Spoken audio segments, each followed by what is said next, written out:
You take a seed, you plant it, you grow it, you dry it, you roll it, you smoke it, and it goes down smooth. Hey! Spanning the continent to bring you the truth about cannabis and marijuana law reform. I smoke pot and I like it a lot. The Russ Belville Show, the voice of the marijuana nation. Now, here's your host, Radical Russ Belville. Good day, tokers and tokettes and non-toking lovers of liberty. Welcome to the show. It is Wednesday, July 16th, 2014, and it's got to be 420 somewhere in the world. Thanks for joining us today. We got all sorts of great news and interviews you can use for the cannabis community. And let's start things off by welcoming back to our program our Colorado Bureau Director. We've got Priscilla Sabet out there on the line. How you doing, Priscilla? I'm good. How are you? I'm doing fantastic. I'm going to fix the adjust the camera there. There we go. Got that fixed there. So yeah, we've got some great stuff coming up today. But today, I don't know if you caught this, Priscilla. Earlier this morning, Kevin Sabet had a debate with Judge Jim Gray right there in Golden, Colorado. Did you hear about that? I did. I heard about that. I was following your rants on Twitter. They're pretty amusing.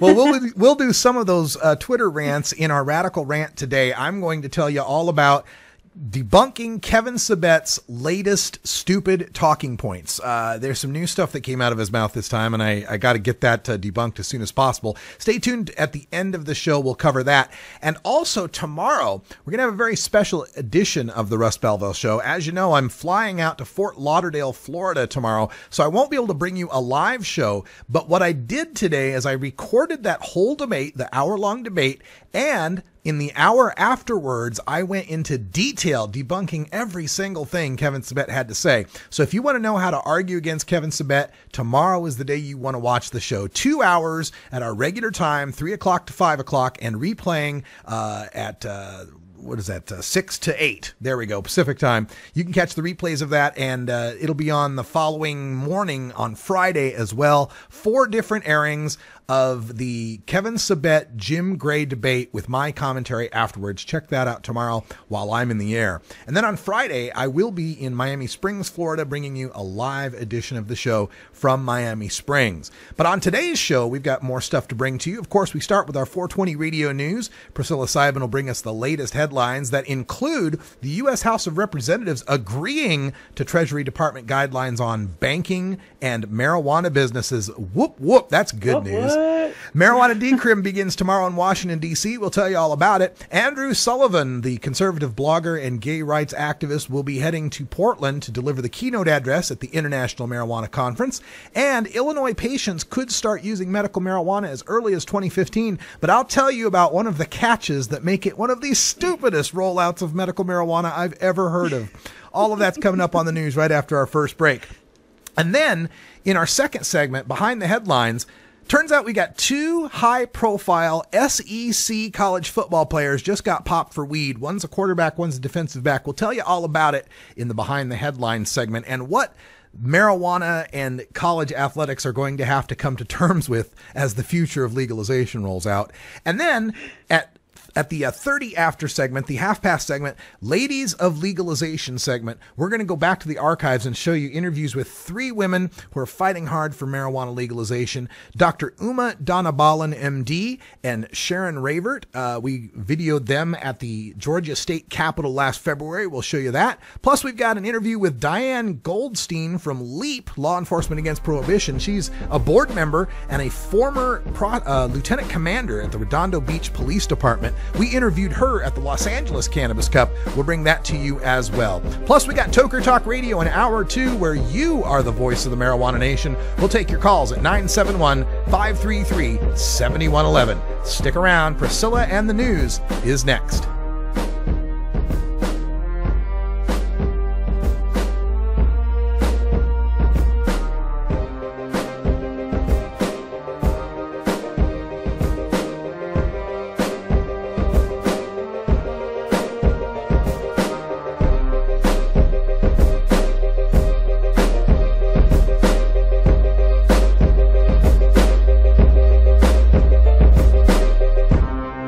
You're tuned into the Russ Belville Show, the voice of the marijuana nation. 420 Radio, fighting prohibition since 2012. Congresswoman Debbie Wasserman Schultz thinks it's okay for medical marijuana patients to go to federal prison. On May 30th, she voted against an amendment that would respect Florida's new laws and protect Florida's patients. Even though 88% of Florida voters support medical marijuana, why would Congresswoman Wasserman Schultz vote to send patients like this to prison? Is Congresswoman Wasserman Schultz out of touch with Florida? 420radio.org is proud to replay Jorge Cervantes TV from Barcelona, Spain. Jorge Cervantes, the author of the best-selling books in marijuana horticulture, has dropped the disguises and brings you pro indoor and outdoor grow tips from the European masters. Catch the replays Thursday at 1 Pacific on 420.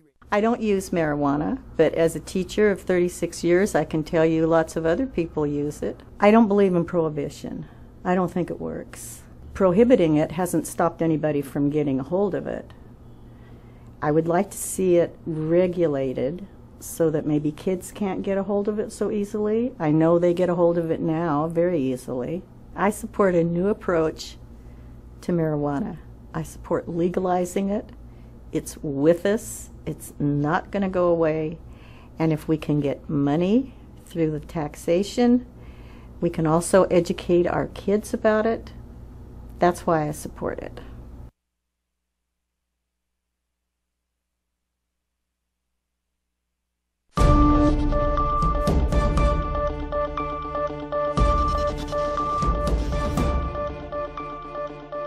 It's time for the 420 Radio News, covering the latest headlines in consumer cannabis, medical marijuana, and industrial hemp. Transcripts of 420 Radio News are available daily on our website at 420radio.org. Now, here's Priscilla Simon. Hey folks, it's your 420 Radio News for Wednesday, July 16th, 2014.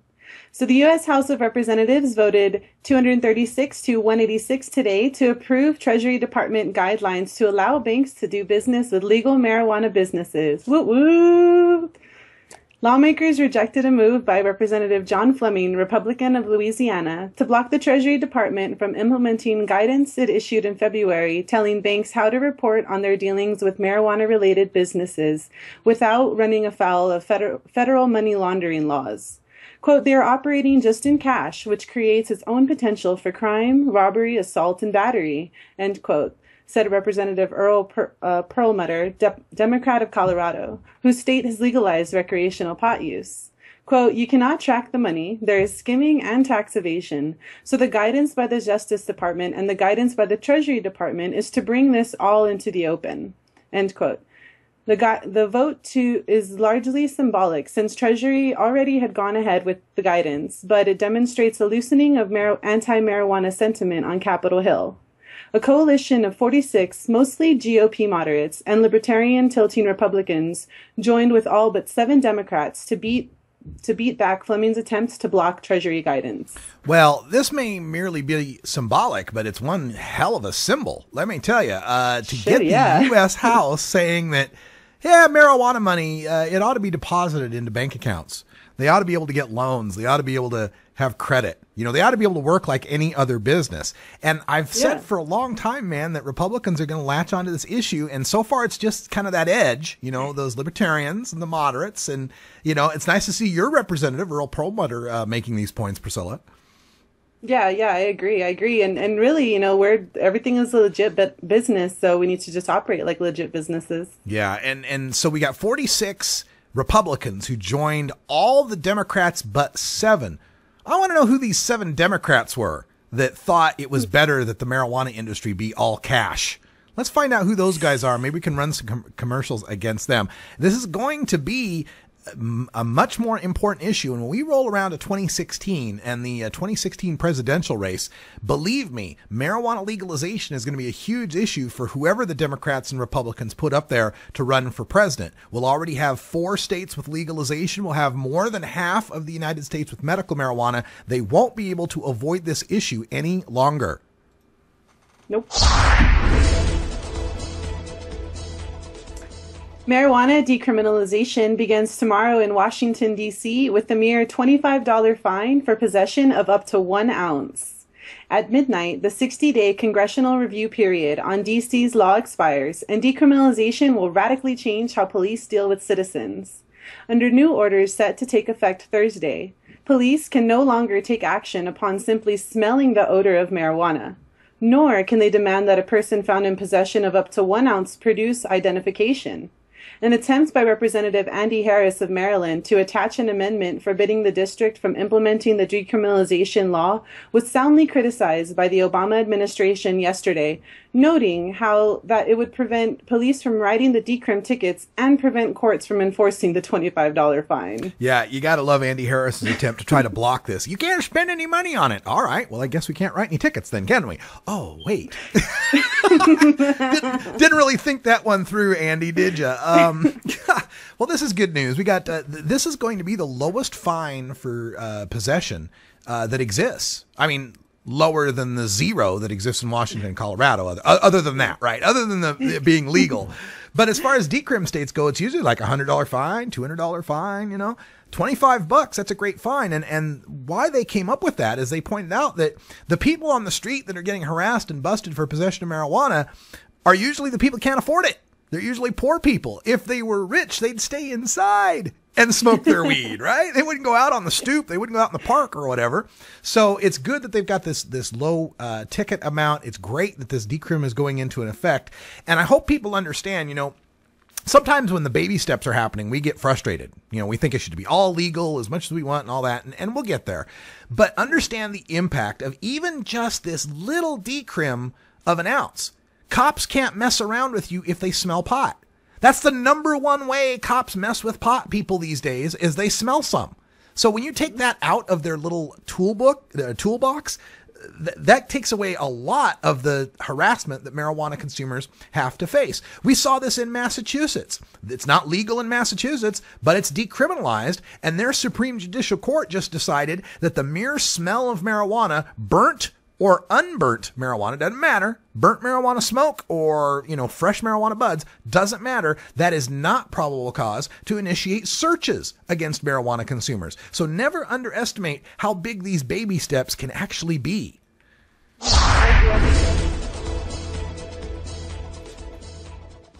Author and blogger Andrew Sullivan will give the keynote address at an international marijuana conference in Portland this fall. The International Cannabis Business Conference will be held September 13th and 14th at the Oregon Convention Center. Sullivan, who wrote Here Comes the Groom, a conservative case for gay marriage, and Virtually Normal, an argument about homosexuality, has written about legalizing marijuana. 4 years ago, he published The Cannabis Closet, First-Hand Accounts of the Marijuana Mainstream, a collection of testimonials from his readers. Quote, his brand of conservatism has led him to become one of the most articulate advocates for ending cannabis prohibition today, end quote. Organizers Anthony Johnson and Alex Rogers said in an email announcing Sullivan's appearance. The conference, which costs $499 to attend, is expected to draw marijuana industry representatives from the West Coast, according to Rogers. Yeah, this is going to be a great conference, and I'll be a part of this. I'm actually appearing on a panel to discuss marijuana legalization that's happening in Washington, Colorado, California, and Oregon. So both me and the California guy, we're just kind of predicting what's going on and what people are doing as far as trying to pass legalization. But there are so many good folks that are going to be at this conference, including Andrew Sullivan, who I'm really looking forward to meeting. In my blogging history, prior to me being a marijuana blogger and activist, I was a gay rights blogger and activist. Now, I'm straight, but hey, I still believe in equal rights for all people, right? So, I wrote for a gay and lesbian blog for like 3-4 years. I was actually credentialed at the 2008 Democratic Convention there in Denver as an LGBT blogger. So I've followed Andrew Sullivan, for a long time. And despite him being a conservative and me being kind of liberal, we get along on a lot of points. Also there will be Ed Rosenthal, the guru of ganja. He legendary for all his grow books and all his grow techniques. He'll be talking. We've got Steve D'Angelo from Harborside Health Center. Everybody knows Stevie D. He's the largest marijuana dispensary, I guess you could say, in the world would be Harborside. And he's been fighting hard against the federal government and its attempts to use, IRS 280E and all that. He'll be talking about that. We've got elected officials that include U.S. Congressman Earl Blumenauer, my representative, my congressman, I get to vote for him, and State Senator Floyd Przansky and State Representative Peter Buckley from the state of Oregon. They'll talk about what's been going on in the Oregon legislature. We've got a Uruguayan official, Laura Blanco de Leon, will be there to talk about the experience of legalization in Uruguay, and Doug Fine, the best-selling author of Too High to Fail and Hempbound. He will be there. So it's going to be an amazing conference, and we will be covering it on 420 Radio. We hope you're able to tune in for some of that.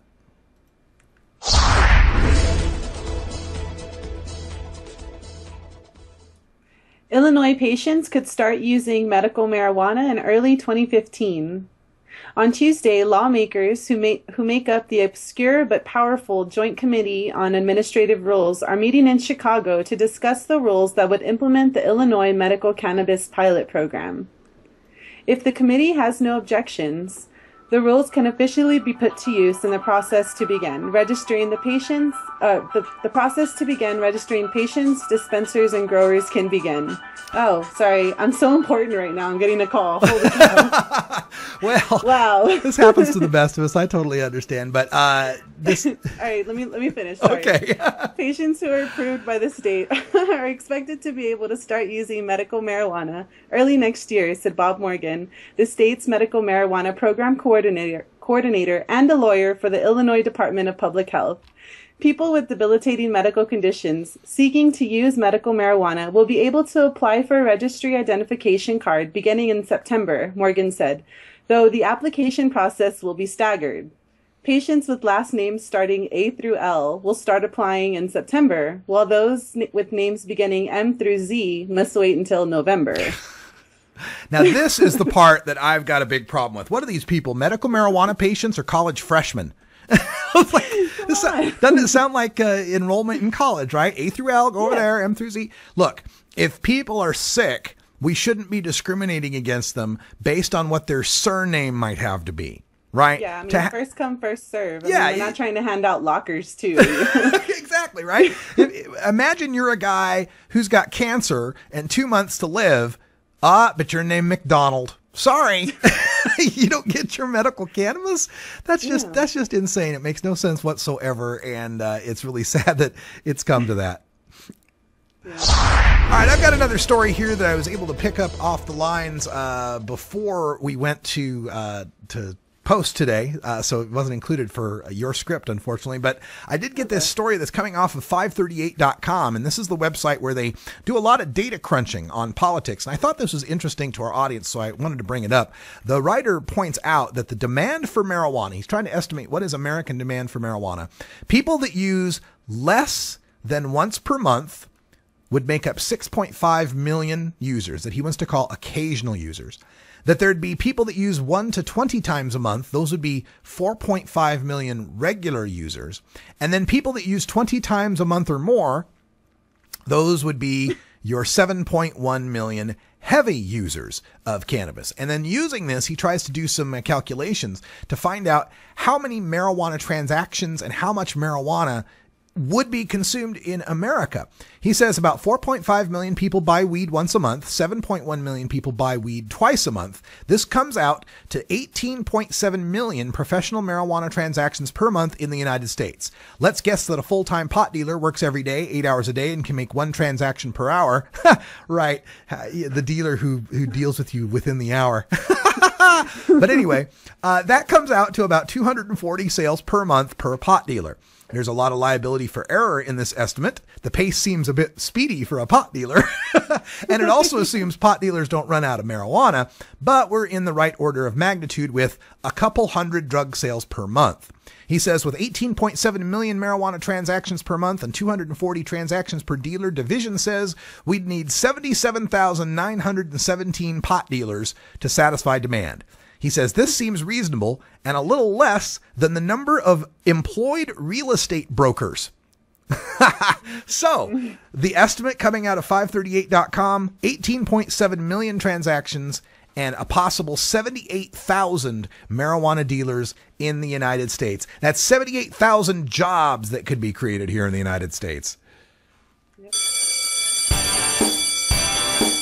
All right, the bell means it's 20 after, and that means it's 4:20 in the Mountain Time Zone. Time for Priscilla to get engaged with a special safety meeting, as is required of all our union employees. Thanks, Priscilla, for the news. We'll talk to you Friday. We've got the day off tomorrow. Peace out. When we come back, we go behind the headlines in SEC college football. They seem to like their weed. Stick around. 420 Radio, your ticket to the Boston Freedom Rally. Join us for the International Cannabis Business Conference September 13th and 14th in the Portland Ballroom at the Oregon Convention Center. The International Cannabis Business Conference will focus on the emerging cannabis industry in Oregon, the United States, and around the world, putting you in front of the industry's foremost entrepreneurs, political leaders, and attorneys. Also showcasing over 40 cannabis-related industry exhibitors, offering VIP lunches and free nightly networking events. Prepare yourself for America's next great industry. The pistachio. Green, natural, and available without prescription in all 50 states.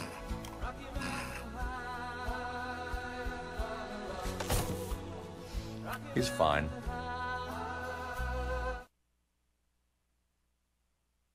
Hey, this is Willie Nelson for Normal. And I smoke pot and I like it a lot. I learned a long time ago that marijuana is a lot safer than alcohol. There's nothing wrong with the responsible use of marijuana by adults. It's time we stopped arresting and started respecting those who smoke marijuana responsibly. To learn what you can do to help, contact NORML at norml.org or call toll-free 888-67-NORMAL. At Herbie's Cannabis Seeds, we pride ourselves on bringing you the best quality seeds from the world's most respected cannabis seed producers, all at the lowest online prices. You can find Herbie's Seeds at herbiesheadshop.com. All cannabis seeds are sold as souvenirs and as a means of preserving cannabis genetics. Herbie's Seeds in no way intends to condone, promote, or incite the use of illegal or controlled substances. We strongly urge all prospective customers to check their national laws prior to placing an order. Herbie's Seeds at herbiesheadshop.com. Proud sponsors of the Russ Belville Show and 420 Radio.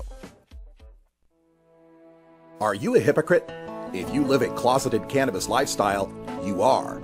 Read about 7 people living a closeted cannabis lifestyle who are on the verge of coming out in The Hypocrites by Mara K. Eaton. Available at areyouahypocrite.net.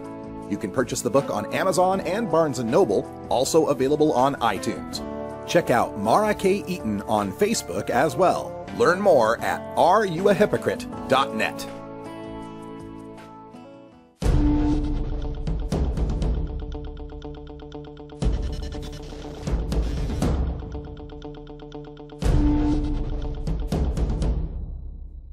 Welcome back, everybody. Time for us to go behind the headlines, where this week there has been 2 very high-profile citations for marijuana that have occurred in the world of college football, specifically the SEC, the home of the last, 8, 9 national champions, so generally considered college football's strongest conference. The story comes from Alabama.com. Dashcam video shows Auburn quarterback Nick Marshall's traffic stop and marijuana possession citation. He was taken away in handcuffs, actually put in handcuffs to talk to the officer, who apparently the officer told WRBL-TV that he had a long conversation with the quarterback. So the cop knew this guy was the Auburn quarterback and got him into the squad car in handcuffs and said this: "I explained to Nick that I was really disappointed in him. I told him that there are a million kids that look up to him. He's a role model, whether he wants to be or not. I was disappointed that we have athletes out there doing that. I explained to him that we're not going to treat him any differently. I was disappointed in him. I hope he learns from his mistake, and this will put him on the right path." End quote. Oh, well, how sweet. Unfortunately, it's Auburn quarterback and not University of Oregon. Because at University of Oregon, we actually had a case out here last year where 3 University of Oregon players, and I forget which ones they were, but I think one of them was a quarterback. 3 University of Oregon players got pulled over on Interstate 5 driving 120 miles per hour. pulled him over at 120 miles per hour and smelled weed smoke in the car and asked the quarterback if anybody had any weed. And the quarterback said to the cop, after being pulled over at 120 miles per hour, "No, we smoked it all. We smoked it all." And these guys got off with a slap on the wrist. I don't even believe they were arrested. I don't even remember if they were cited or what happened, but basically it was no big deal. In fact, I'm more upset they got off of the speeding with 120 mile per hour speeding. That's reckless endangerment of the public, any more so than their pot use. But it's a different world in Alabama and in the SEC, where marijuana use is definitely not looked very highly upon. And according to the coach, Auburn coach Gus Malzahn said Monday that Marshall will face consequences for his actions. Didn't say whether or not he'd miss any playing time. Their first game is August 30th against Arkansas. So we'll see whether or not that has anything to do with it. Now, Marshall is one of the stars in the SEC. He's one of the top quarterbacks in the nation. He's viewed as a Heisman Trophy contender. He threw for 26 touchdowns last year and led Auburn to the BCS National Championship game, a big surprise for everyone. So this is one of the highest profile athletes in college football to get busted for marijuana possession. Now, also this week, just happened today, Florida freshman defensive back Jalen Tabor was cited for marijuana possession. This is coming off of CBSSports.com. Jalen Tabor is a 5-star prospect from Florida's 2014 recruiting class. He was cited for marijuana possession. Gainesville Police Department wrote that he was cited for less than 20 grams of marijuana on May 27th. On June 3rd, Tabor entered a deferred prosecution agreement for the misdemeanor charge. So, by the way, more than 20 grams in Florida would have been a felony. Apparently, he was found with less than 20 grams and now is being processed for that. And that might cause him a lack of playing time or attention. And this is just becoming so ludicrous that eventually the college sports world and the professional sports world are going to have to recognize that there's going to be legal marijuana in 4 states after this next election, in 8 states by 2016. By 2020, who knows, maybe more than half the states will have some form of marijuana legalization. And people are going to start asking, why is my star player in my fantasy league, why is the star quarterback on my alumni, my alma mater's football team not playing? Because they were caught doing something legal? They were caught using marijuana that's perfectly legal, and we're not benching them if they are going to the clubs and drinking and getting into fights and beating up their girlfriends? That's just not going to stand for very long, and money will win out in this one. A big-time quarterback like this guy, Nick Marshall, is going to cost some people some money if he's not playing. And that'll change a lot of minds. This ain't just some defensive back that we can, put off to the side that nobody's ever heard of and keep him on the bench. The more this continues to happen, the more legalization continues to grow, the more the sports world is going to have to recognize it's not about performance enhancement. In fact, it's about protecting their brains from concussions and recovering from pain and injury with something safer than OxyContin or fentanyl or these other drugs they pump into these guys. All right, folks, we got to take a break. When we come back, ladies of legalization, Sharon and Dr. Uma and Diane Goldstein, coming up next.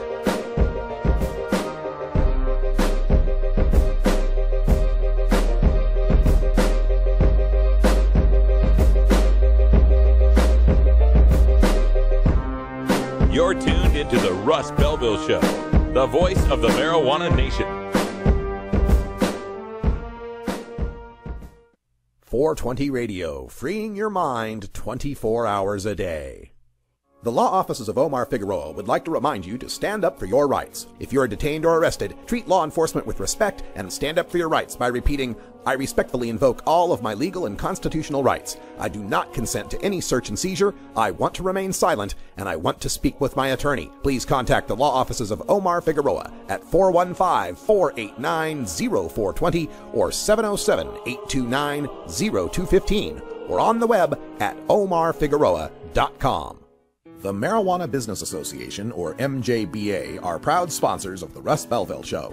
It is the mission of the MJBA to establish integrity and legitimacy, create common market standards, provide market intelligence, and develop best ethical business practices for participants in the emerging legal marijuana industry, including commercial hemp, medical marijuana, and recreational marijuana for adults. Learn more about the Marijuana Business Association and visit mjba.net to join today. That's mjba.net. Hemp Radio, replaying Wednesdays at 10 Pacific on... Congressman Andy Harris thinks it's okay for medical marijuana patients to go to federal prison, even though Maryland passed a medical marijuana bill in April. On May 30th, Congressman Harris voted against an amendment to respect Maryland laws and protect Maryland patients. Why would Congressman Harris vote to send patients like this to prison? 72% of Maryland residents support medical marijuana. Is Congressman Harris out of touch with Maryland? Congressman Doc Hastings stood up for Washington's medical marijuana program and patients like Larry Harvey. Larry and his family are being prosecuted by the federal government, even though they were following Washington's 16-year-old medical marijuana law. On May 30th, Congressman Hastings voted for an amendment that would protect Washington's medical marijuana program and its patients from federal interference. Will the next representative from District 4 respect Washington voters? No, before you vote.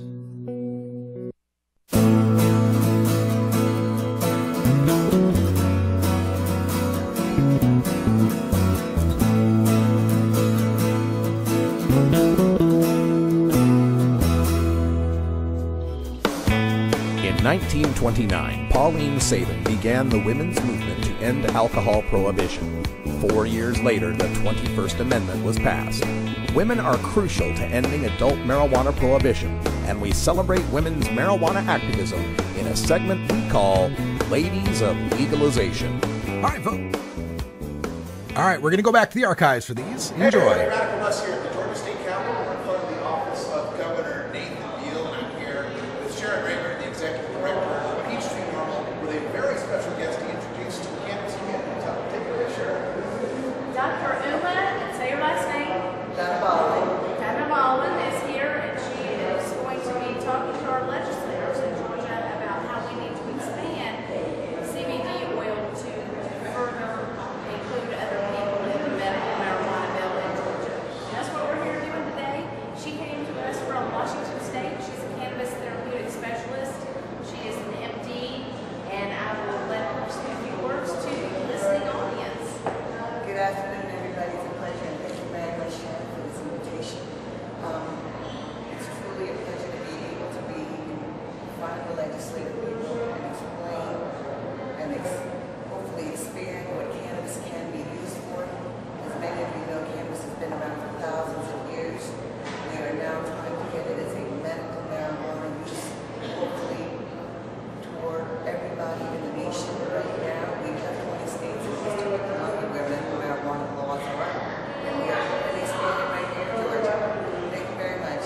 Watch out, folks. We got Dr. Uma in from Washington, Radical Russ in from Portland. The Pacific Northwest is coming here to the South. We're going to help get these laws changed to help more patients, more people, and the state of Georgia itself from these terribly punitive marijuana laws.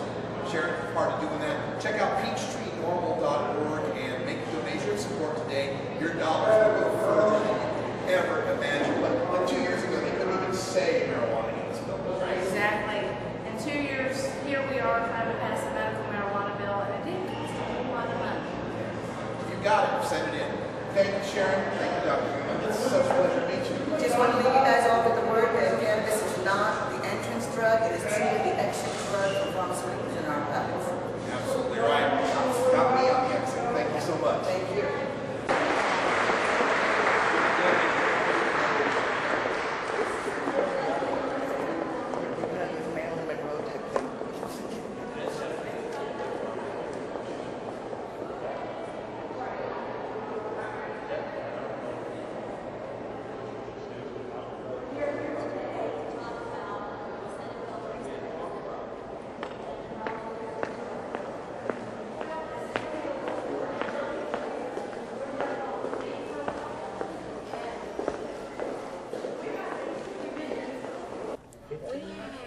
Radical Russ here. We are in the Senate offices, state Senate offices here in the Georgia State Capitol, doing what lobbyists do a lot of, and that is wait. It's Dr. Uma and Sharon, and of course Dean and Kelly. There's Dean.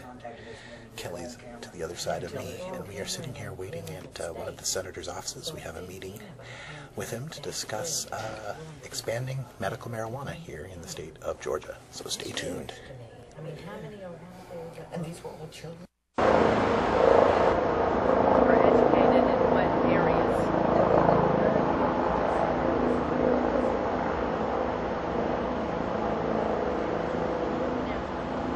We'll come up with that before you leave town. Then we'll come up with one. We'll send everything out. Very simple 5-10 questions. That's it.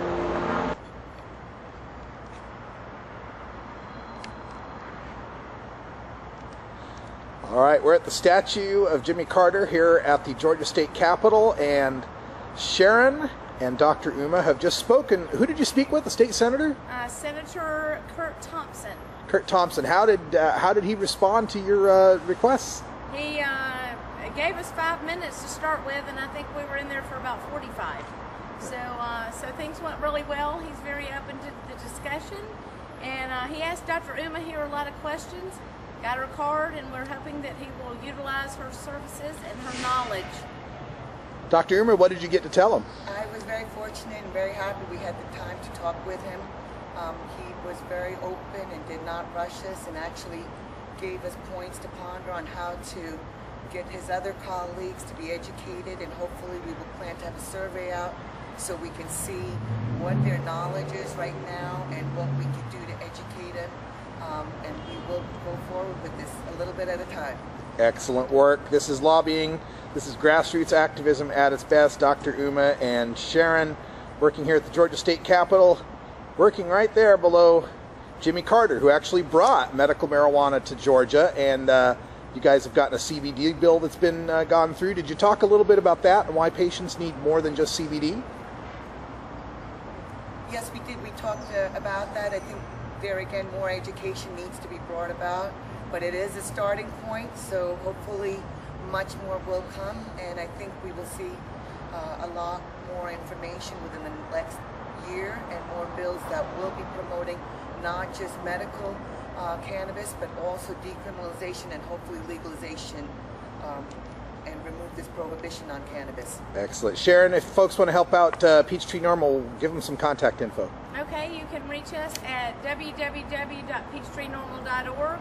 All of the information's there. You can reach us and contact us at peachtreenormal.org, or the number is 706-525-9970. We need you.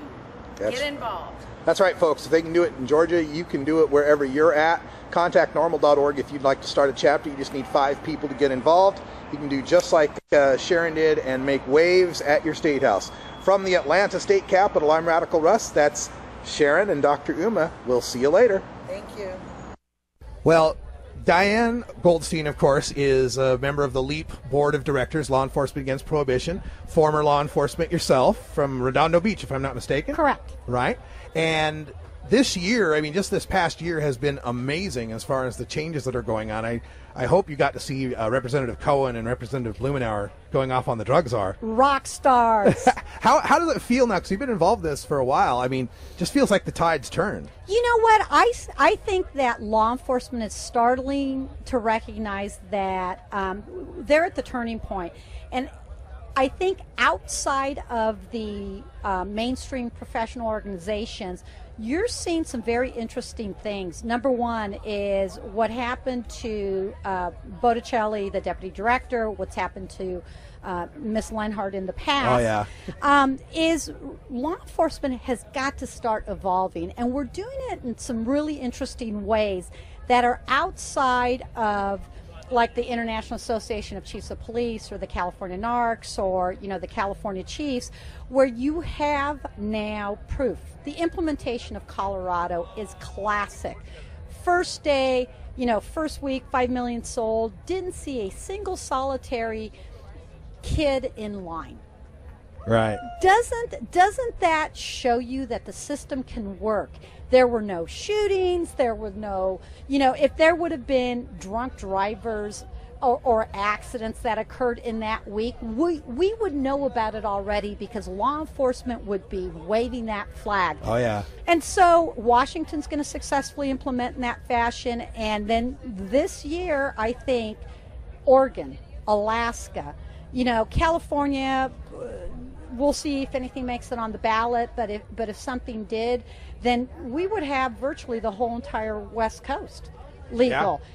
But by 2016, I think that you will have the entire West Coast legal, and you're going to start seeing Florida will, I believe, pass medical marijuana despite law enforcement opposition because of congressional hearings, because of LEAP's work, because of NORML, because of so many great organizations, the Drug Policy Alliance, MPP, that continue to push policy forward, and we're gonna grab the cops kicking and screaming, but they're gonna come. So interesting enough, there was a policeone.com poll. Now it's an unscientific poll, but I've been following them for several years because what they do is they post a survey, should marijuana be legalized? And it's, yes, what are you high? Depends on the regulation. And they've been doing it since 2010 during Prop 19. Well, they released it again.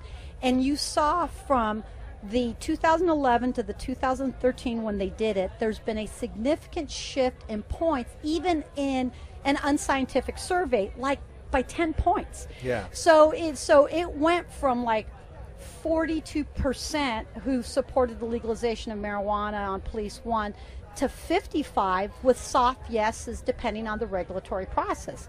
So what is going to happen is when Washington, or as Colorado has done, the cops won't be afraid because they'll see it can work.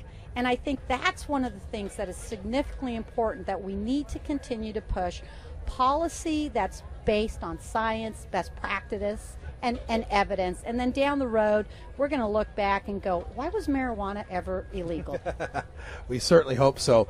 And the only glitch or hang up that I can point to in the implementation in Colorado is not Colorado's fault. It's the banking situation, that they're not allowed to have banks. And I saw some statistics showing that there was like a 50% rate in burglaries and robberies.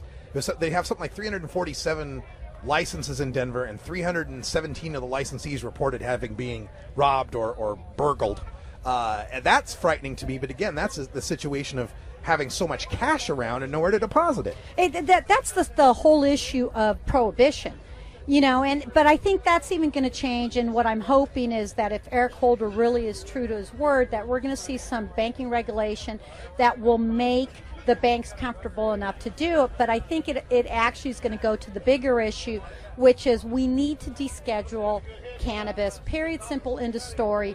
And once we do that, although for a lot of people who feel that that's not really the most significant issue, it'll at least have that air of legitimacy that will make the banks feel safe in accepting business practices like this. Last year, you had both in Colorado and California, the DEA try to pressure armored companies not to do business.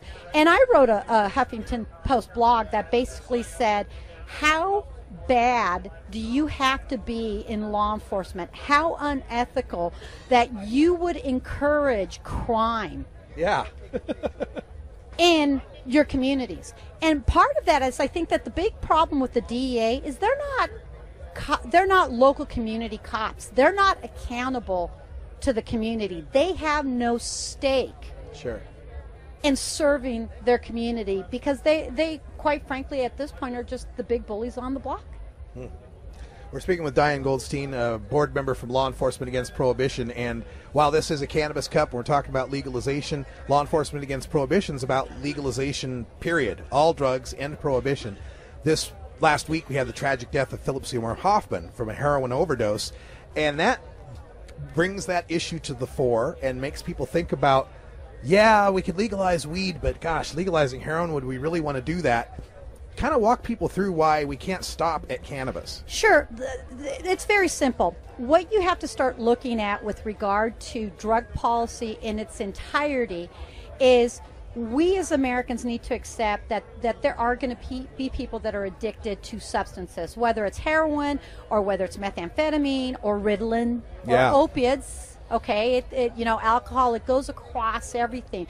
And we don't criminalize people who are alcoholics until they engage in a specific criminal behavior, like drunk driving, or like beating someone up, or like, in my 22 years in law enforcement, I have bad backs because of all the fights with drunks, but never once because I ever got in a fight with someone who was a cannabis consumer. Sure.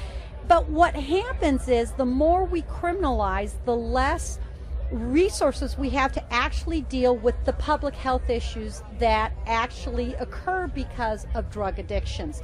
And so Philip Seymour Hoffman, if we had adopted a public health model like, let's say, some European countries, or even like methadone, okay? Yeah. If we adopt harm reduction where there is naloxone that's been issued to anyone, so if someone goes into an opioid overdose, you can reverse it. Where there's needle exchange programs where we actually teach and train people about the realities of chronic drug use or substance abuse. And yes, heroin is significantly more dangerous than marijuana, but interesting enough, if you look at the academic research and the studies, that if it was treated like a medical issue, you wouldn't have the hot shots, you wouldn't have the combination of the fentanyl and the heroin that probably produced or maybe didn't produce his death. You wouldn't have the cutting of drugs like happens even with cannabis sometimes with pesticides or things that are bad for human consumption. You'd have an appropriately regulated market that the government would be in control of and not the criminals. Now, we can argue about what that post-prohibition world is going to look like. So maybe for cannabis, it's going to be, cultivators will be working under the Department of Agriculture. Then if you make a non-CBD, THC recreational adult use, then it's going to be like alcohol. Then there's going to be a pharmaceutical side to it. And the same thing with heroin or other drugs. In California, maybe we want to address our drug policy if the feds got out of it by saying heroin is going to be not available over the counter for people, but it's going to be a medical issue, and it's going to be done like Europe does with heroin-assisted treatment programs where they have seen dramatic decreases in crime because heroin addicts are no longer having to go steal in order to get their heroin. It's actually a public health issue. You being an addict is between you and your medical provider, and you're not getting heroin to get you high. You're getting heroin to make you maintain because you're chemically dependent. And what we've seen is that people have been able to wean themselves off very successfully through heroin-assisted programs. Different than methadone, which is much more dangerous for people. Yeah. Well, Diane Goldstein from Law Enforcement Against Prohibition, thanks for giving us some of your time here on this beautiful day in California. It's 20 degrees and 3 inches of snow in Portland. So not bad. It's always a great place to come, Russ. It's always a pleasure. You know where to find me. Oh, I sure love do. you, buddy. Oh, I love you too. All right, we're going to go back to some music here, let you get on your way, have some fun. That was our coverage of the High Times Cannabis Cup in Los Angeles, and we spoke with Diane Goldstein from Law Enforcement Against Prohibition, one of my favorite legalizers out there. When we come back, we'll have time for a radical rant. I'm going to give you some of Kevin Sabet's latest stupid debate talking points and the easy ways to debunk them. I'm Radical Russ, live from Rolla J Studios. We're back after this.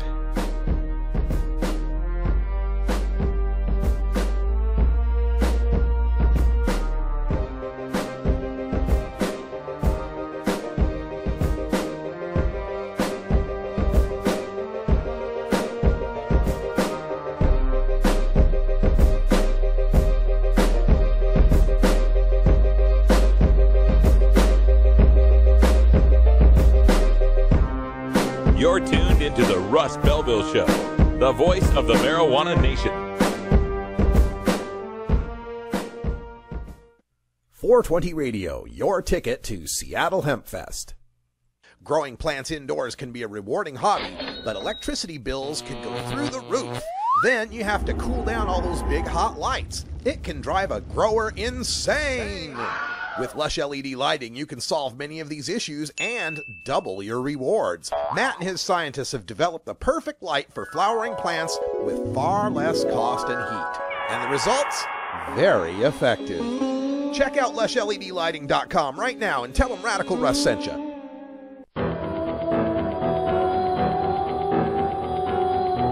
In the interest of fair and balanced journalism, the Russ Belville Show presents the anti-drug public service announcement of the day. Some people start slobbing as a social thing, you know. I probably wouldn't do it by myself. That was mine. Slumming stands for sticking leeches on myself. Leeches? Yeah, leeches. I don't get it. I've had to confiscate all this. It's a problem. It's like you hear people talking about slumming over the weekend. It's hard not to get into it.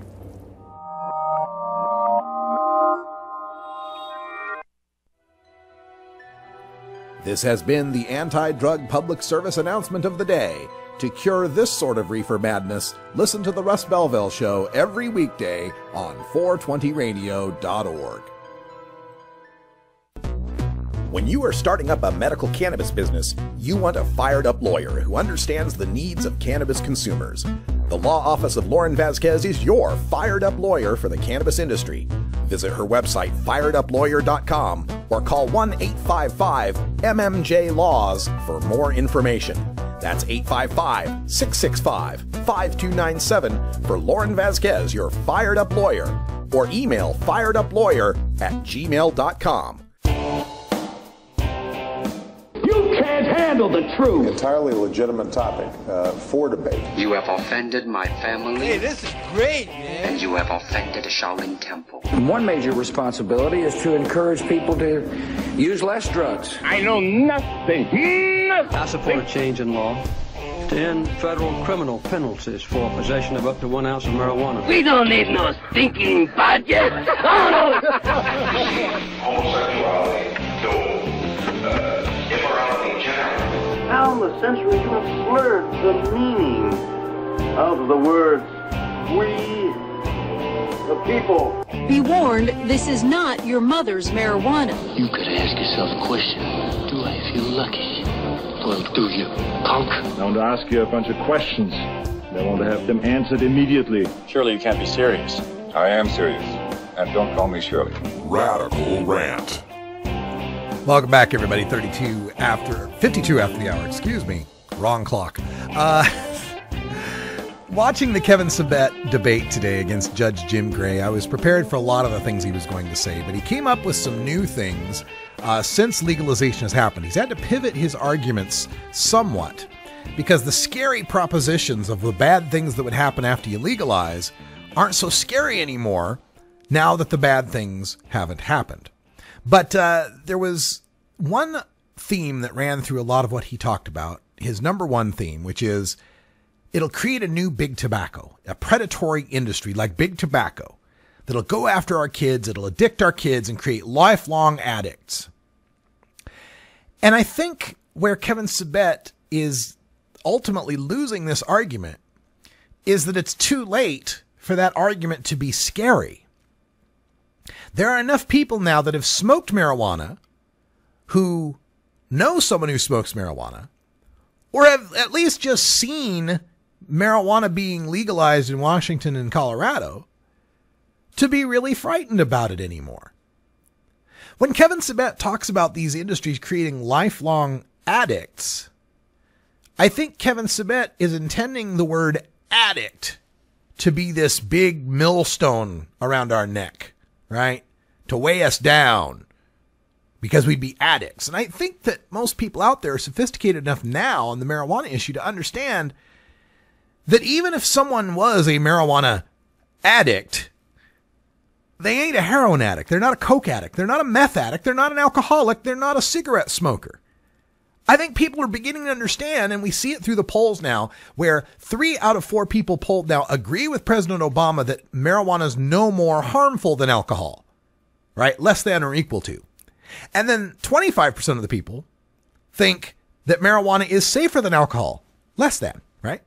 So people are beginning to understand the equation, and they understand that even in the worst case scenario, if we legalize marijuana and somebody decides, oh, I'm just going to smoke pot every day, all day, that even that isn't as bad as contributing to murderous Mexican cartels, as bad as keeping street gangs in business, as bad as providing some source of dealing income for high school kids. I think people are beginning to understand that, and that's why his rhetoric now is beginning to ring really hollow for people.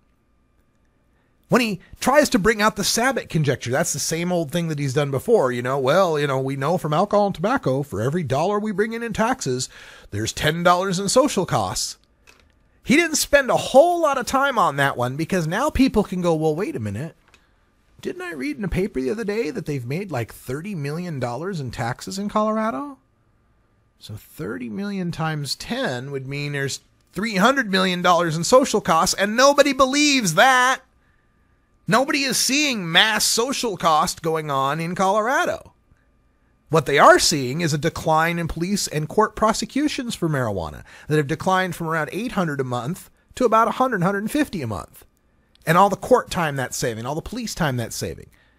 What they are seeing is lines of people lining up to get marijuana. Lines that are very safe and friendly and nobody's getting in fights or nothing. And they think, gee, every one of those people is contributing sales tax to the schools. That's what they're seeing, and that's why Kevin Sabet can't go anywhere.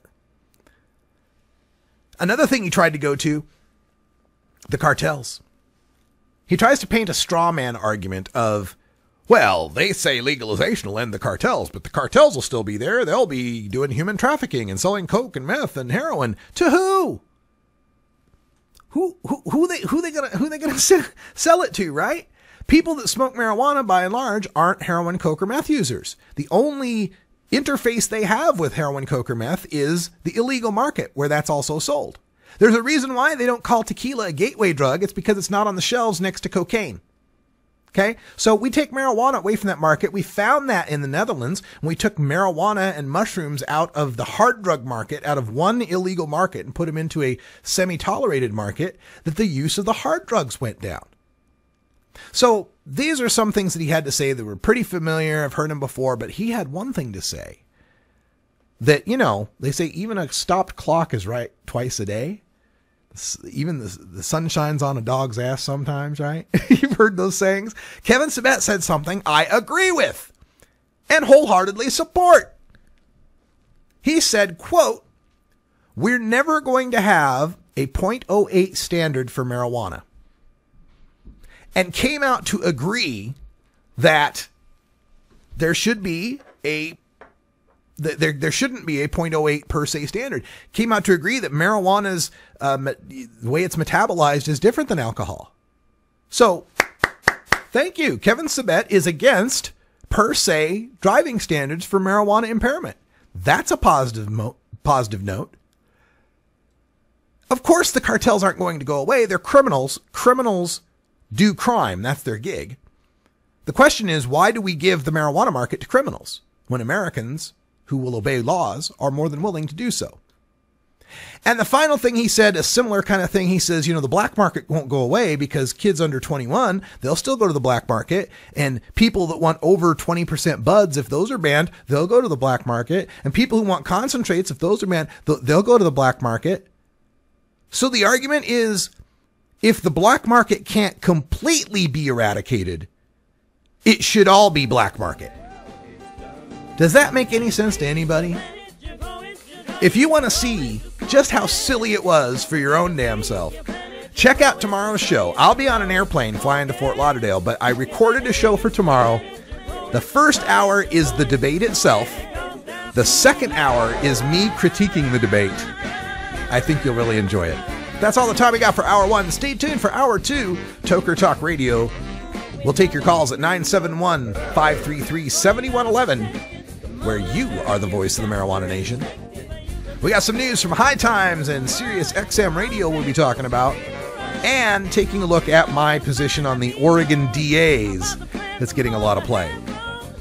For Priscilla Seib and I'm Radical Russ, thanks for joining us, and until next time, take care of each other, tokers.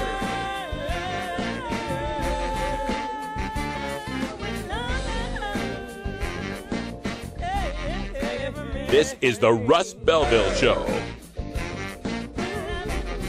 The Russ Belville Show is blogging and podcasting daily at radicalruss.com. You take a seed, you plant it, you grow it, you dry it, you roll it, you smoke it. You take a seed, you plant it, you grow it, you dry it, you roll it.